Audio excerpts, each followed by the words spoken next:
Welcome to Jersey Reads the Classics, an audiobook podcast delving into the finest works of our literary masters. Unfortunately, it's read by this woman. What the hell? Who cares? Let's go on an adventure. Hello, and welcome back to Jersey Reads the Classics with me, your host, Rosa D. Candia. Well, my friends, you know what? I'm not going to blather on because I'm always blathering on. So let's get into our The Wonderful Wizard of Oz by L.Frank now. And we now proceed to Chapter 7, The Journey to the Great Oz. Ooh. They were obliged to camp out that night under a large tree in the forest, for there were no houses near. The tree made a good thick covering to protect them from the dew, and the Tin Woodman chopped a great pile of wood with his axe, and Dorothy built a splendid fire that warmed her and made her feel less lonely. Look at that. See, the Tin Woodman is there to provide the fact that he can chop shit down, right? Remember when he chopped the forest down a couple of chapters ago? She and Toto ate the last of their bread, and now she did not know what they would do for breakfast. "If you wish," said the Lion, "I will go into the forest and kill a deer for you. You can roast it by the fire, since your taste is so peculiar that you prefer cooked food, and then you will have a very good breakfast." "Don't, please don't," begged the Tin Woodman. "I should certainly weep if you killed a poor deer, and then my jaws would rust again." But the Lion went away in the forest and found his own supper, and no one ever knew what it was, for he didn't mention it. Yeah, we don't need the details of the Lion having to go into the woods to go kill and forage and have his own dinner. Imagine reading this to a kid. And you know that the Lion's going there, and he's like, ooh, wonder what he did have. Anyway, point is, we're back to the thingy. And the Scarecrow found a tree full of nuts and filled Dorothy's basket with them. See how smart he is and resourceful? Fucking smart and resourceful. So that she would not be hungry for a long time.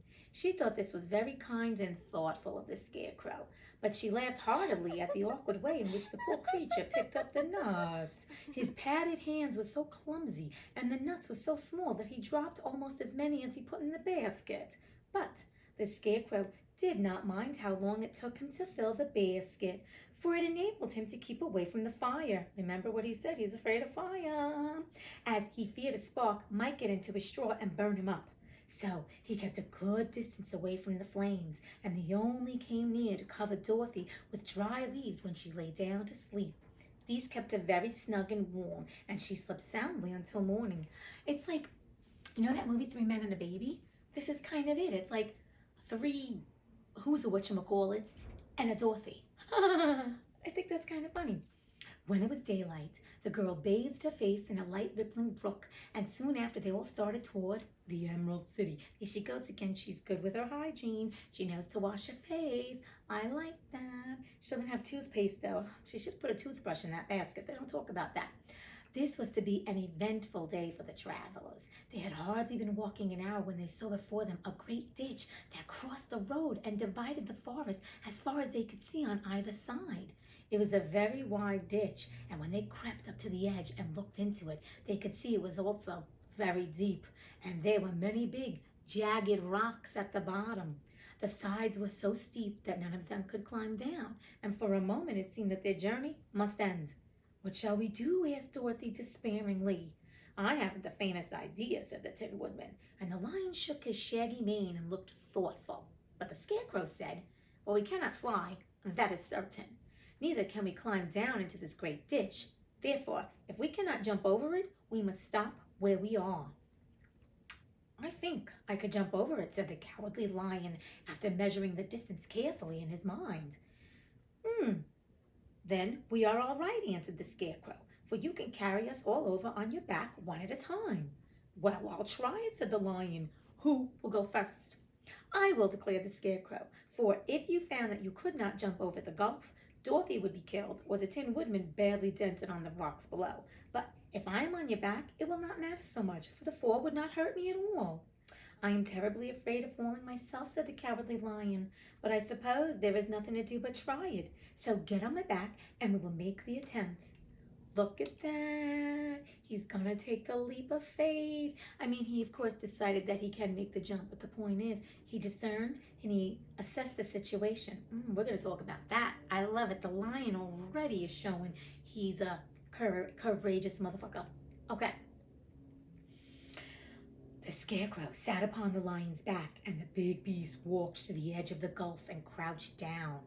"Why don't you run and jump?" asked the scarecrow. "Because that isn't the way we lions do things," he replied. Then, giving a great spring, he shot through the air and landed safely on the other side. They were all greatly pleased to see how easily he did it, and after the scarecrow had got down from his back, the lion sprang across the ditch again. Dorothy thought she would go next, so she took Toto in her arms and climbed on the lion's back, holding tightly to his mane with one hand. The next moment, it seemed as if she were flying through the air, and then, before she had time to think about it, she was safe on the other side.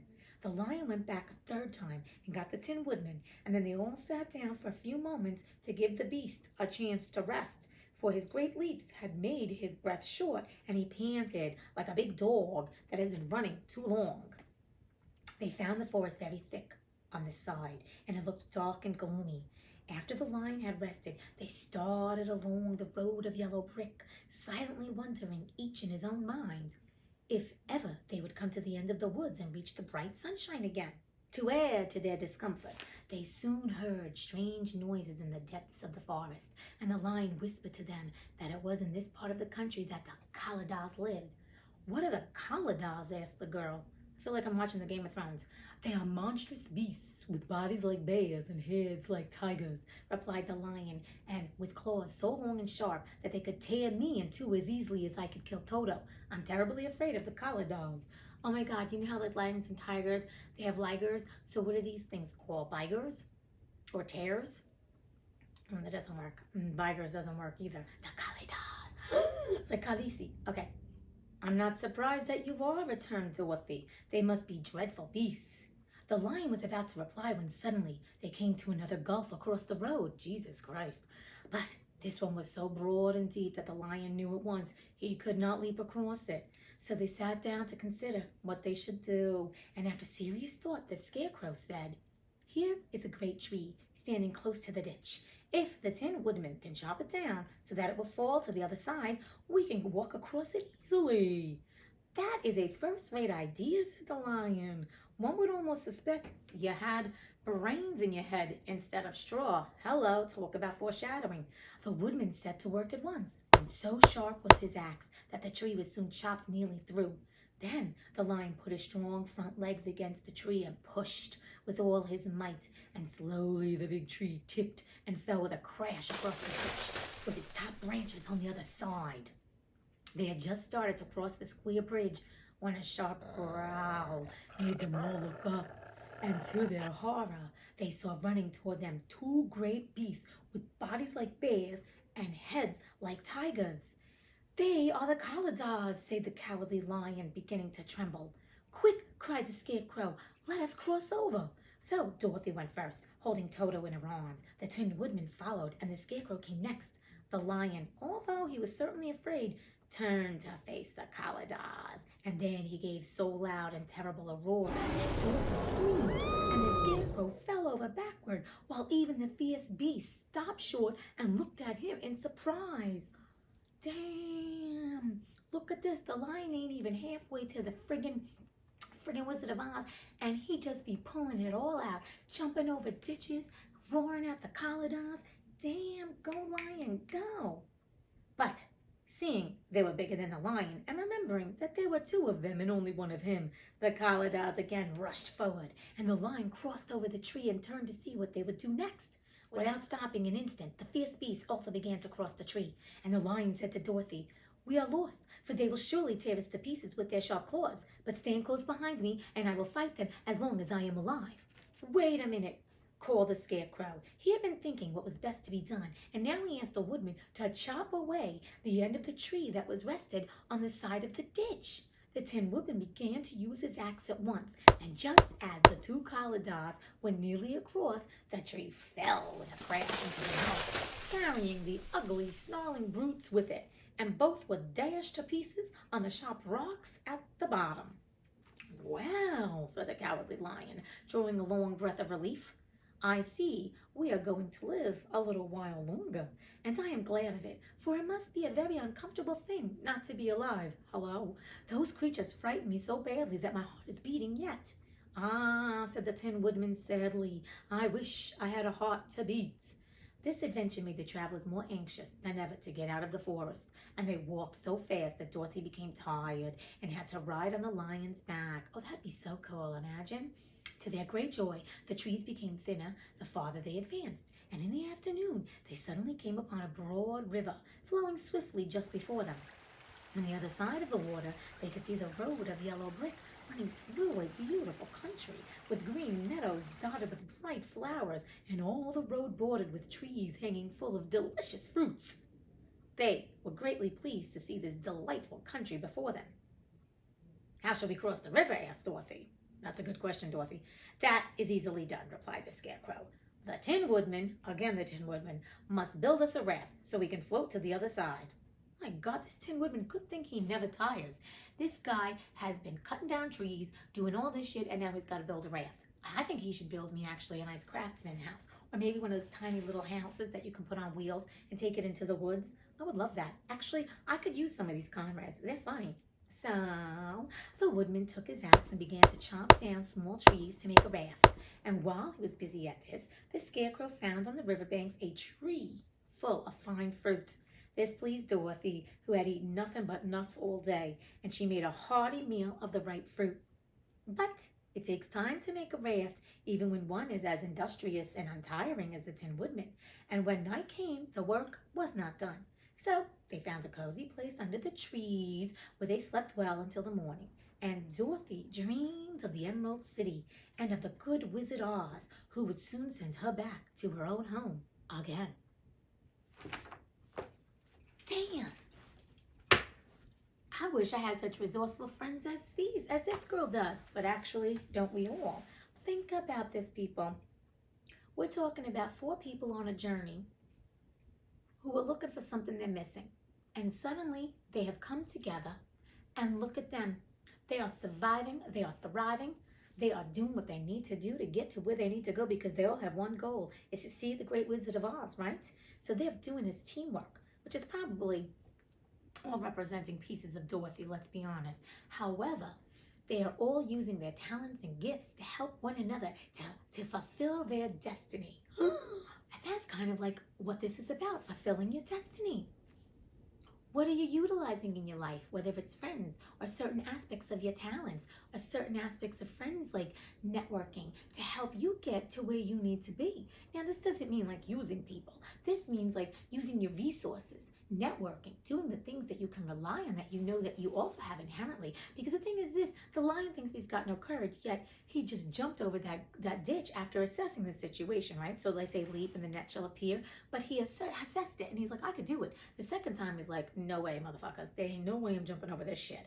But then the Scarecrow each time has been so smart with saying, you know, Tin Woodman, we're going to use your resource of being able to chop wood so quickly and easily and everything, and he doesn't tire, and so you can build a bridge to go across. You can build a raft. So the Scarecrow is using his brain that he doesn't think he has, and the Tin Woodman is just using the fact that he is industrious. He's hardworking, and he doesn't tire out. And if he didn't have a heart, he wouldn't be doing this. He'd be like, screw you guys, I'm doing all the friggin' work.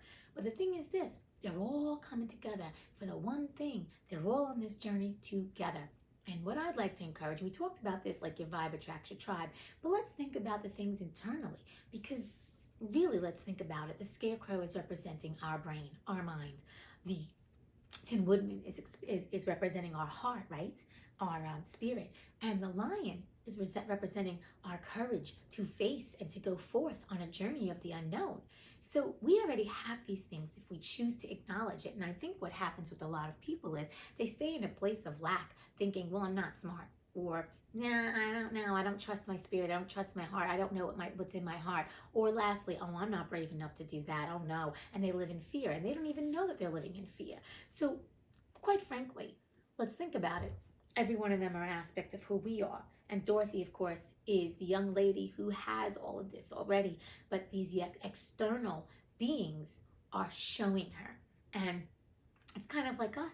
When have we tapped into our strength, our spiritual strength, and following our heart's desires, or using our brain to come up with a game plan, or using our courage or our bravery to be like, screw it, I've assessed the situation, right? Using my brain. I have to go on this journey. I want to fulfill this destiny, or I have a goal, right? Which is following your heart's desire. And lastly, I'm going to jump over the ditch, or I'm just going to go for it because I know I can do it, which is your courage. So I just want to encourage you to think about all the things you have done in your life, that you've accomplished, the goals. It doesn't make a difference what the goals are. I don't want it to be where it's like, well, I haven't accomplished all my goals, Rosie. Neither have I. It's not about that. Goals can be anything of like finding a great relationship, finding a job you're happy in, or just finding happiness, inner peace, and calm each and every day. Because a lot of people can't even find that, and it's very hard, and it takes a lot of courage to even go within and do the work that we're doing with all this spiritual stuff using these chapters. So I just want to encourage you to think about the times that you've relied on your mind, body, and your spirit, right? Your mind, the scarecrow, your body, the lion, because he's using his brute strength to like go over and be courageous enough to use that, because he could have fallen down the ditch and died. And then your spirit, which is our Tin Woodman. And knowing that each one of those components, what's great about it, when you're tapped in and taking care of each one of those components, you work them in concert. What happens, you'll find that you have inner peace, calm, and serenity and happiness, and you can go after your dreams, whatever they be. Once again, I'm not talking about huge dreams. You can have huge goals and dreams and visions. That's great. But just even every day of being in a place of being in the flow and being in a place of receiving, because you are mind, body, and spirit connected. And mind, body, spirit connected, there are ways to do that. And we've talked about that. Of course, it's eating right, doing some physical exercise, doing mental exercise, which could be reading or challenging yourself, maybe taking an online class or doing crossword puzzles, doing puzzles, period, anything that gets your brain doing stuff. And then lastly, your spirit. That's meditation, or doing something that feeds you, that gets you quiet in a meditative spot. And we've talked about meditations. There are many different things. I mean, exercising does that for people. I mean, people love exercising because that really does work mind, body, spirit, because you're using the body, you're zoning out, right? You're using your spirit to get connected to your mind and to just stay in a place of reception and just to be in a flow and just be in a meditative space. So I'm going to encourage you to think about the times that you were in sync and how things turned out for you versus the times when you were not in sync and things didn't go according to what you think could have happened. Because, we make plans and God laughs. It's not even about having plans. It's just having the faith and having the fortitude and the strength and the foresight to say, this is what I'm going to do, and I'm in alignment. And alignment means everything is in alignment, mind, body, spirit, for you to go forth on your quest. The quest of journeying into yourself. And if you are utilizing any of these books and these chapters to journey to yourself, to find out who you are, to find out what your dreams and goals and visions are, this is actually really deep work. And if you're using it to attain other things and manifest other things in your life, that's fantastic too. But the whole point is finding that alignment and trusting in yourself that everything that you think you're lacking is already there. We discussed this a couple of chapters ago. Thinking that you are less than, not enough. Who told you don't have these things? Why do you continue to believe it? If you do believe it. If you don't believe it and you know you have all these things, are you utilizing them? Are you fine-tuning them? Are you honing them and keeping them aligned so you can put yourself forward whatever way you're looking to? And if you're doing all of that, then congratulate yourself and continue to do it and help others that maybe are not in alignment. Because it's always nice to help those, pay it forward. I believe when we do the work and we just share with others about our experiences, like when people have done the same thing for us, it's a beautiful exchange. It's an exchange of not just knowledge, but it's an exchange of spiritual gifts, exchange of inspiration. And I think we're each here to give something to the world. Now, does it mean that it has to be billions of people? No. It can be like, remember, everything you do and say has a ripple effect, right? Like the butterfly wings, a littlest movement. And it's like you throw a pebble into the water and there's one ripple, and then all of a sudden the ripples just keep going out. But even though you don't see the ripples, there's still a vibration going on further and further. So my question to you is, you know what? Taking the stuff you've learned, and if you feel really good at it, help somebody else out. Or if you need a little bit more help, then ask somebody who's doing what you want to be doing and ask them for help. Because there's nothing wrong with that. Remember, as you give, so you must receive. We've talked about this. It's reciprocity, my friends. You must give, you must receive. It's like having one hand out and one hand to receive, and being gracious and grateful for both. We cannot always be in a place of giving, because then you're telling the universe, I'm not worthy to receive. And then you won't receive. The universe can't give you all the wonderful things you're trying to manifest. Or if all you're doing is taking and receiving and you're not giving, trust me, there's karma on that. And what's going to happen one day when you really do need to get something amazing, trust me, you won't get it, because you've been taking so much and you got to pay that karmic debt. That's true for all of us and everything we do. All right, my friends, we kind of went all over. I kind of went on a tangent, but when don't I go on a tangent? Anyway, I hope you enjoyed this chapter. I hope these are short chapters. We're cooking. All right. Anyway, I'm hoping you have a blessed day. I know that you're just going to be full of light, love, peace, and joy, and bliss, and magic, and all that good stuff. And if you're feeling mad, it's okay. Process your feelings and just allow it to be. Because remember, at the end of the day, you are not alone on this journey. Never truly alone, if you know it. And if you need help right now, reach out to those around you who could help you.